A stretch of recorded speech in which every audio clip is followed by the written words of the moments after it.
Assalamualaikum warahmatullahi wabarakatuh. Jumpa lagi bersama saya Rudi Sungguh Channel. Kali ini saya akan berbagi mengenai bagaimana cara pemasangan noken as lift tinggi, sehingga kita pada pemasangan itu tidak mengalami kesulitan ya.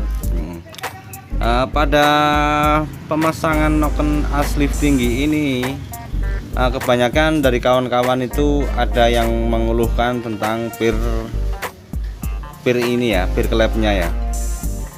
Kenapa demikian?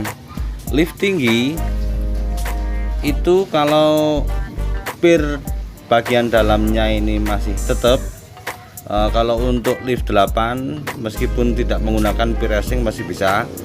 Untuk lift 9, mulai lift 9 ya, ini untuk sepeda motor GL Pro, Mega Pro maupun Tiger, Huracan lah.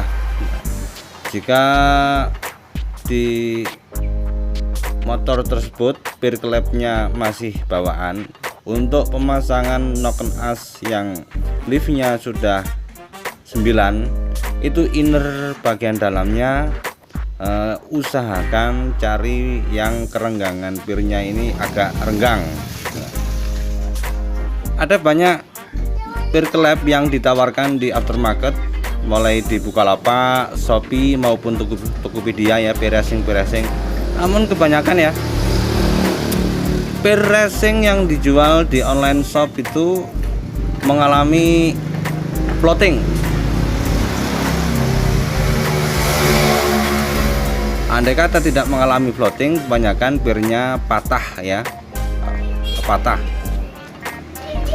Pir yang terlalu keras, hampir 30% dari pir bawaannya, itu akan menyebabkan si noken as ini mengalami gesekan yang sangat berat. Dikarenakan apa? Karena pirnya kekerasannya melebihi dari ukuran standarnya, akan tergerus. Apalagi noken as yang masih tipe sepatu ya, pelatuk klep yang tipe sepatu itu, maka gaya geseknya di sebelah sini, menggeseknya itu sangat terlalu menekan. Akhirnya si noken as ini bisa cepat rusak. Nah, solusinya gimana? Solusinya untuk saya pribadi ya, karena pir bagian dalam di motor jenis Honda GL ini ukuran panjangnya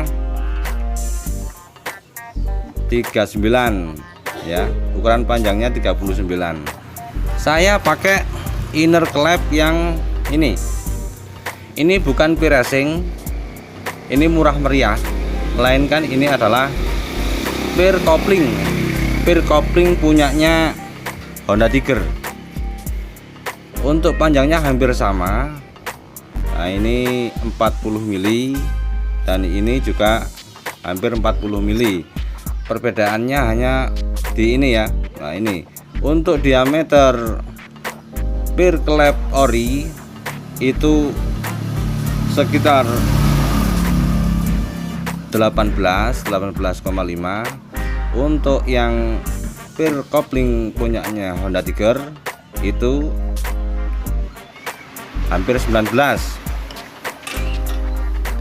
Tapi meskipun demikian, pir kopling Honda Tiger ini masih bisa masuk. Jadi kalau sudah bisa masuk seperti ini, artinya apa? Pir kopling ini bisa diaplikasikan di pir klep ini yang menggunakan noken as lift tinggi. Jadi biasanya kan karo pir klep itu ada yang dipotong di sini 1 ulir, ada yang dipotong setengah ulir ya. Jadi kalau ini sudah dipotong 1 ulir ataupun 1,5 ulir, maka daya pegasnya, ngangkatnya maksudnya ya, ngangkatnya untuk membantu si klep ini akan sedikit mengalami hambatan karena apa ya, mendalnya seperti ini itu sudah berkurang antara satu ulir yang dipotong tadi. Jika seandainya menggunakan ini, menggunakan peer coupling bawaan Tiger Evo, maka hentakan peer coupling tadi tidak akan mengalami kekurangan karena dari panjangnya itu sama. Enaknya lagi kalau menggunakan peer coupling Tiger ini, kekerasannya sama, renggangnya juga lebih renggang punyanya peer coupling Tiger ya. Nah, seperti ini.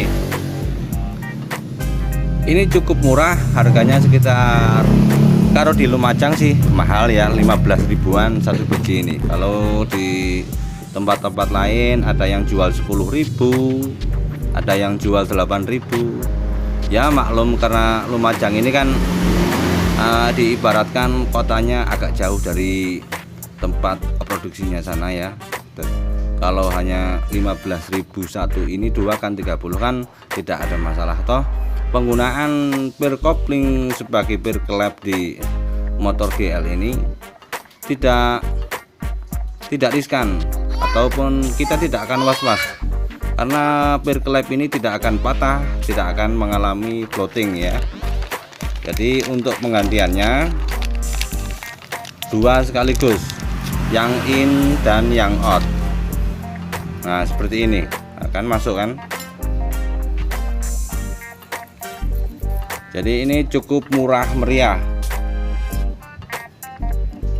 Kalau seandainya kawan-kawan itu belinya itu beli peer racing, itu harganya sekitar 100.000 ke atas. Namun yaitu efeknya karena peer yang terlalu keras, untuk tipe noken dan pelatuk yang masih sepatu, maka si noken as akan cepat rusak ya.